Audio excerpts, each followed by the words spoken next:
It's a big step for the automotive industry and for the city of Murrells as the Biden administration announces Fiat Chrysler as part of a $1.7 billion investment from the U.S. Department of Energy. WIFR reporter Sydney Stoffregan talks to a member of the DOE who says the goal of this project is to support manufacturing as a backbone of the United States.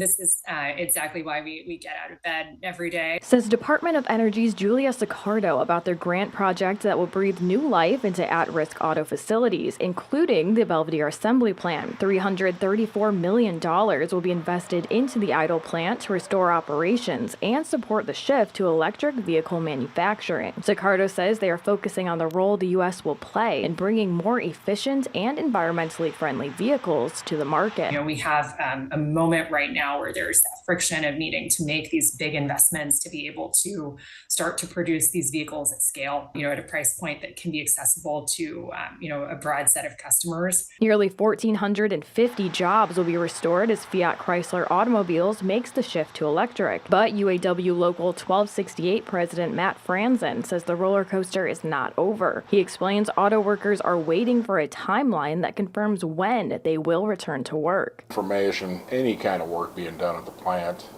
tell us what product we're going to build. Let us get excited about something like that. Belvidere Mayor Clint Morris says the idled assembly plant has been a dark cloud over the community for a long time. Now, he says, brighter times are ahead for the city of Murrells. Increasing with economic development, with jobs, with businesses. A lot of times you'll see that you have blight in the community. And this certainly doesn't indicate that at all. In Belvidere, Sydney Stoffregan, WIFR News.